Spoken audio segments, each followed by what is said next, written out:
Bonjour à tous frères et sœurs, bienvenue pour cet audio. Dieu t'élève pour un but. Ce sera en 2 points. Le premier, ce sera pourquoi Dieu élève et dans quel dessein. Nous allons voir à travers cet audio, à travers cet enseignement, que Dieu, lorsqu'il élève, le point numéro 1, lorsque Dieu élève quelqu'un, il ne l'élève pas pour l'élever, mais il l'élève pour un but bien précis. Et le point numéro 2, qui est Dieu élève, qui Dieu élève. Et nous allons aller en détail en rapport avec la vie de Joseph, car Dieu n'élève pas n'importe qui. Il y a une notion de préparation avant tout. Nous commençons ensemble par le point numéro 1. Pourquoi Dieu élève et dans quel dessein?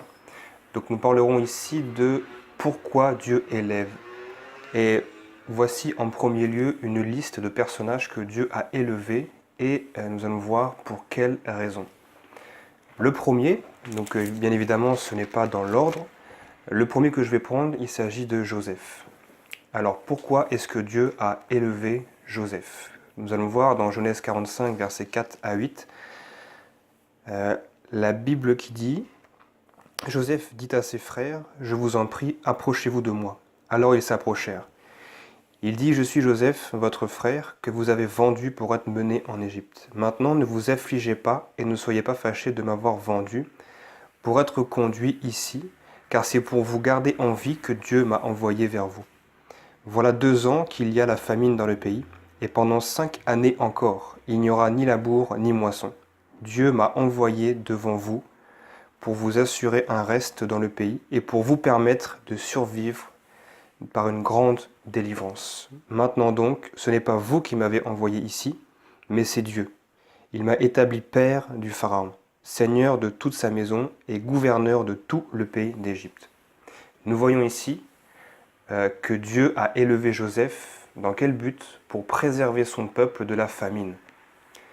Deuxième personnage que nous allons voir, il s'agit de Esther. Alors, Esther a été élevée et nous allons voir dans quel but. Donc nous sommes ensemble dans Esther chapitre 4, le verset 4 à 8. Les jeunes servantes d'Esther et ses eunuques vinrent le lui rapporter, et la reine en fut toute bouleversée. Elle envoya des vêtements pour en habiller Mardochée à la place du sac qu'il avait sur lui. Mais il n'accepta pas. Alors Esther appela Hathach, l'un des eunuques que le roi avait commis à son service. Elle lui donna des ordres au sujet de Mardochée pour savoir de quoi il s'agissait et quelle en était la raison.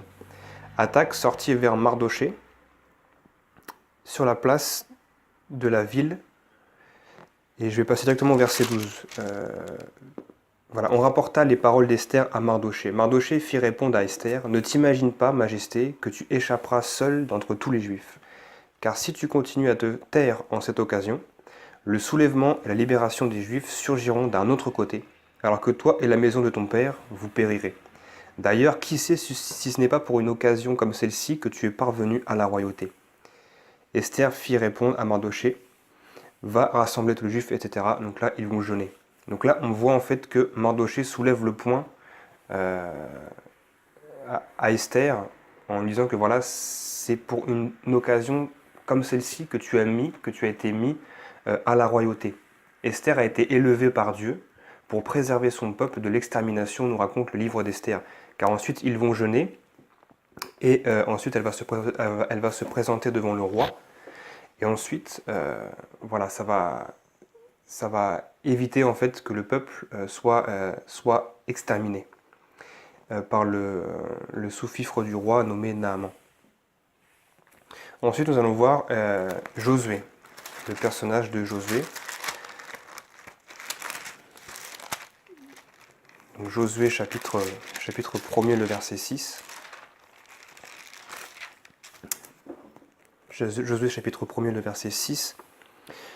Où l'Éternel dit à Josué, « Fortifie-toi et prends courage, car c'est grâce à toi que ce peuple héritera du pays que j'ai juré à leur père de leur donner. » On voit ici l'élévation de Josué à la suite de Moïse, que nous allons voir juste après. Josué a été élevé par Dieu pour amener le peuple en fait à traverser le Jourdain et avoir accès à la terre promise. Donc Josué a été élevé en fait pour amener le peuple vers la terre qui leur avait été promise.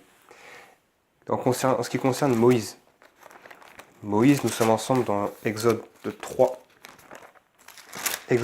verset 10. Bien évidemment, il y a énormément de versets qui parlent de ça. J'en ai pris que un par personnage, que j'ai jugé les plus explicites. Donc Moïse, où la Bible dit, donc Exode 3, le verset 10, « Maintenant va, je t'envoie vers le Pharaon, fais sortir d'Égypte mon peuple, les Israélites. » On voit que Moïse a été utilisé pour aller sortir le peuple d'Égypte, pour aller sortir les Israélites d'Égypte. Donc Moïse a été élevé dans ce but, dans ce dessein-là. On prend ensuite l'exemple d'Abraham. Donc il y a quelques personnages encore à énumérer. Par exemple encore Abraham, qui à l'époque s'appelait Abram, où l'Éternel dit à Abraham, « Va-t'en de ton pays, de ta patrie et de la maison de ton père, vers le pays que je te montrerai. Je ferai de toi une grande nation et je te bénirai, je rendrai ton nom grand. Deviens donc une source de bénédiction, je bénirai ceux qui te béniront, je maudirai ceux qui te maudiront. Toutes les familles de la terre seront bénies en toi. » Et on voit que Abraham a été utilisé pour être à la base, à la racine en fait d'une nouvelle race, si je puis dire ça comme ça en fait, une nouvelle nation qui sera plus tard la nation d'Israël, qui sera dans les temps de prospérité d'Israël une très grande nation en fait que la terre entière craindra. Donc Abraham a été appelé par Dieu pour engendrer une nouvelle lignée qui deviendra la propriété de Dieu. En ce qui concerne Salomon aussi également, donc Salomon, nous sommes dans 1 Roi chapitre 5. 1 Roi 5, à partir du verset 9. Dieu donna à Salomon de la sagesse, une très grande intelligence et des connaissances étendues comme le sable qui est au bord de la mer. La sagesse de Salomon surpassait la sagesse de tous les fils de l'Orient et toute la sagesse des Égyptiens. Il était plus sage qu'aucun homme, plus qu'Étan, l'Ezraïte, plus qu'Éman, Kadkol et Darda, les fils de Mahol. Et sa renommée était répandue parmi toutes les nations environnantes. Il a prononcé 3000 proverbes et ses chants sont au nombre de 1005. Il a parlé sur les arbres, depuis le cèdre du Liban jusqu'à l'hysope qui sort du mur. Il a aussi parlé sur les bêtes, sur les oiseaux, sur les reptiles et sur les poissons. On venait de tous les peuples pour entendre la sagesse de Salomon, de la part de tous les rois de la terre qui avaient entendu parler de sa sagesse. Salomon a été élevé afin que la terre entière, pour que les nations de la terre entière entendent la sagesse de Dieu, pour que les nations entières reconnaissent qu'il y a un Dieu et que ce Dieu-là a donné de la sagesse à Salomon. Et c'est pour cela que Salomon a été élevé. Je ne vais pas prendre des versets pour les autres. On verra aussi que Dieu donc a élevé par exemple les 12 apôtres. Il les a élevés. Dieu les a choisis. Il les a élevés afin qu'ils puissent propager la parole de Dieu à travers toute la terre. On voit aussi que Dieu a élevé Esdras et Néhémie afin qu'ils puissent reconstruire le temple et la muraille et Jérusalem en soi en fait. Donc Dieu les a élevés afin qu'ils puissent rebâtir Jérusalem. Et le meilleur pour la fin, Jésus, Dieu a élevé Jésus. Il est devenu celui qui a le nom au-dessus de tout nom, ou que tout genou se prosterne en fait devant lui. Et il a élevé Jésus pour un but, pour un plan bien précis, afin de mourir pour nous sauver. Et nombreux sont les personnages encore qui sont dans la Bible, en fait, dans la parole de Dieu, qui ont été élevés pour un but, pour quelque chose. Dieu n'élève pas comme ça en vain pour élever. Dieu ne prend pas plaisir à élever pour rien, en fait. Et à travers même aussi Adam, on peut prendre aussi l'exemple de Adam. Dieu a élevé Adam, a placé Adam, non pour qu'il s'amuse dans le jardin, mais il avait quelque chose de précis à faire. Il devait propager, il devait développer le jardin, étendre le jardin à travers toute la terre.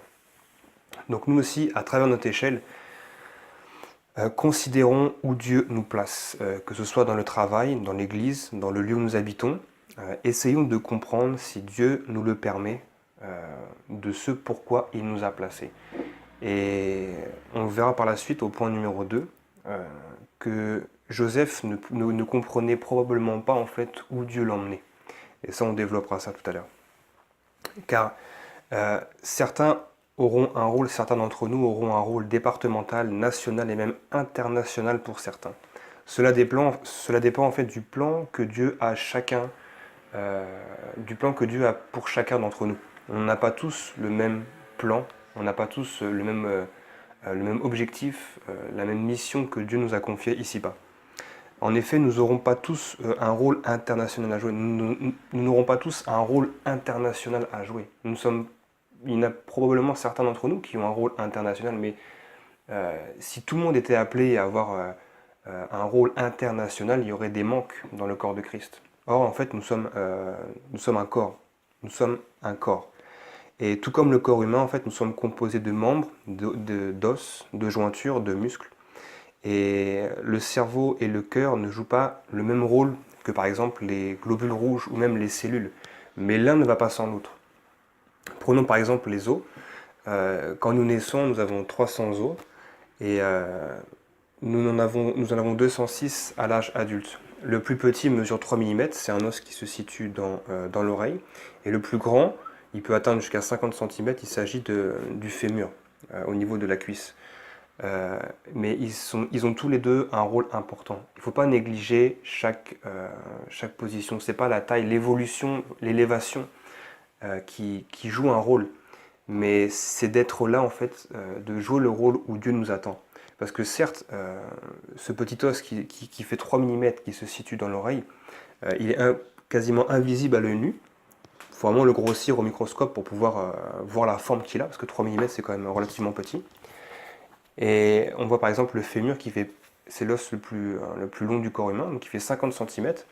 Et ils ont tous les deux un rôle différent, mais ils se complètent. L'un ne va pas sans l'autre.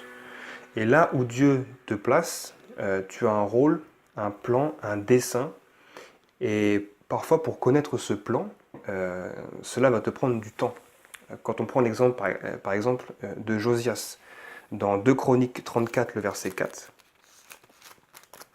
je vais prendre le passage rapidement. 2 Chroniques 34, le verset 4.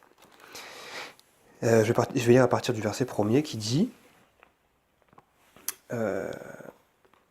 Josias avait 8 ans lorsqu'il devint roi, et il régna 31 ans à Jérusalem. Il fit ce qui est droit aux yeux de Dieu, et marcha dans les voies de David son père. Il ne s'en écarta ni à droite ni à gauche.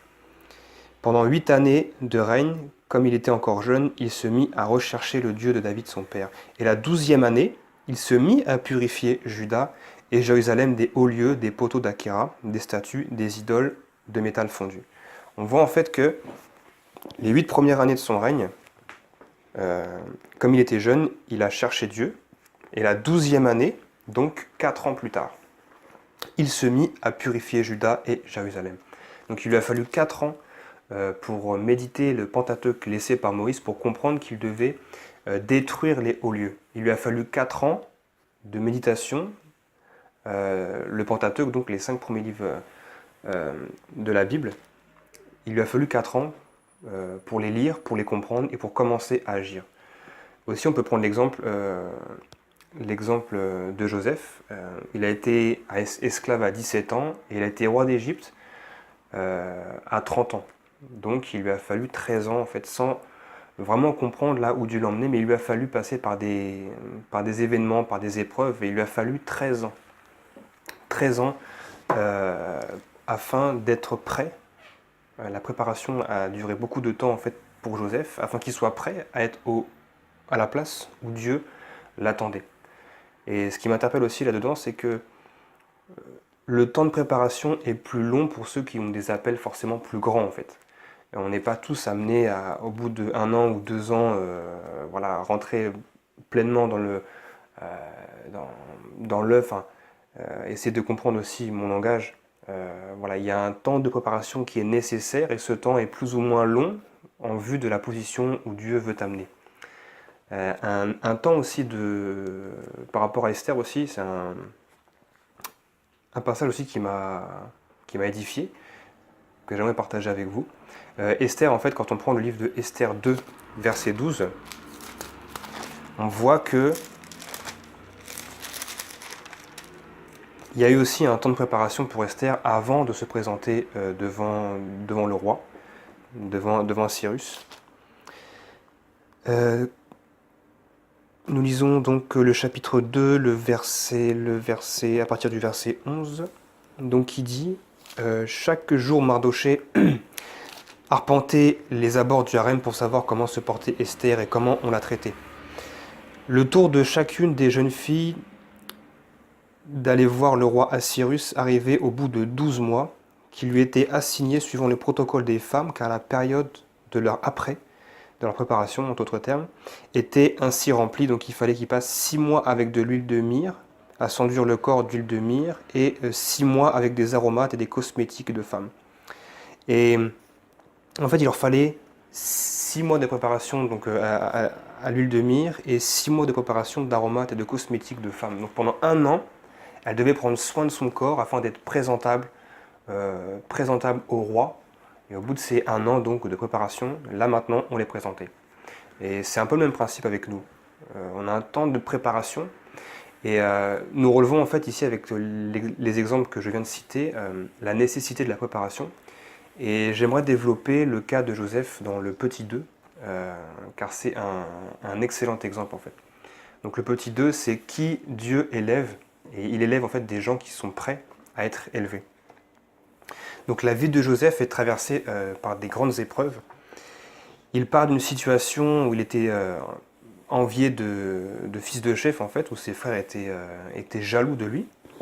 Il tombe dans l'esclavage. Quand sa situation elle s'améliore, il est injustement jeté en prison. Et là, il est oublié de tous. Pendant 2 ans, nous dit la Bible. C'est alors que Dieu l'élève à un poste de grande autorité.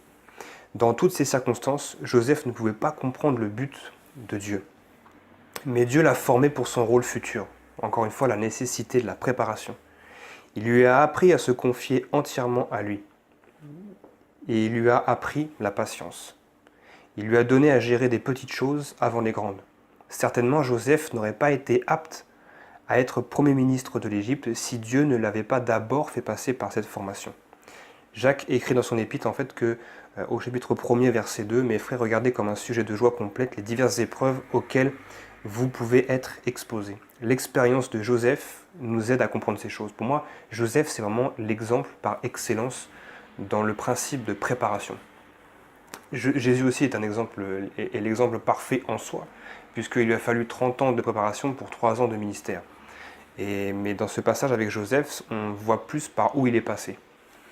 Et donc, Joseph ne se doutait absolument pas en fait de où Dieu voulait l'emmener. Il n'aurait jamais imaginé en soi dès le début à être Premier ministre, à être bras droit d'Égypte, à diriger l'Égypte pendant X années. Jamais il n'aurait imaginé être, à l'heure d'aujourd'hui, ça pourrait correspondre aussi à être Premier ministre.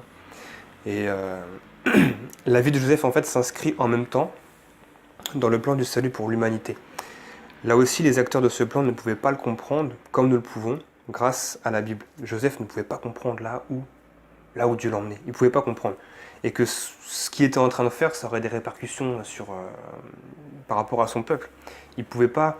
Dieu voit de très très loin en fait. Il est l'alpha et l'oméga, il voit la fin, la finalité de toute chose. Et il faut admettre que là, par où Dieu nous fait passer, il y a quelque chose derrière. Il y a une raison, il y a un but, une préparation. Même si ces épreuves sont très difficiles, voilà, il y a quelque chose derrière. Dieu a un plan. Mais nous savons, de même nous ne comprenons pas toute l'évolution de notre monde et pourquoi Dieu permet tout cela, tout ce qui peut nous arriver, tout ce qui arrive à l'humanité. Mais nous savons que Dieu dirige toutes choses et qu'il garde son Église, et qu'il garde ses enfants, ses fils. Et dans toute son attitude, Joseph est un exemple pour le chrétien. Joseph est un exemple d'obéissance et de soumission. À son père tout d'abord quand il va chercher ses frères. À Potiphar ensuite, alors qu'il aurait pu se révolter contre l'injustice de sa situation. À Pharaon enfin. Dans son élévation, Joseph ne perd jamais son respect pour Pharaon. Cela se voit au chapitre 45 et 47, quand il planifie l'installation d'Israël en Égypte. On le remarque également au chapitre 50, après la mort de Jacob. La parole de Pierre, serviteur, soyez soumis en toute crainte à vos maîtres, s'applique bien à Joseph. Cette soumission reflète sa soumission à Dieu. Et j'aimerais soulever aussi le point, le cœur aussi qu'avait Joseph. À travers tout cela, Joseph est un exemple de foi pour nous. C'est par la foi qu'il gère bien la maison de Potiphar, qu'il résiste à la tentation de sa femme, qu'il explique les songes et à la fin, qu'il dirige l'Égypte. Toutes ces épreuves, c'est par la confiance en Dieu qu'il a pu les traverser. Parce que Joseph avait un cœur à craindre Dieu, à rester fidèle à Dieu, quand bien même, dans le livre des psaumes, quand il passe à l'esclavage, il y a un psaume, le psaume d'un des fils de Corée, je ne sais plus le numéro du chapitre, qui dit en fait il avait les fers, en fait, il avait les pieds ferrés, il était comme lors des guillotines où les mains et la tête sont accrochées, il avait ça sur la tête, sur le corps, et il avait les pieds de fer.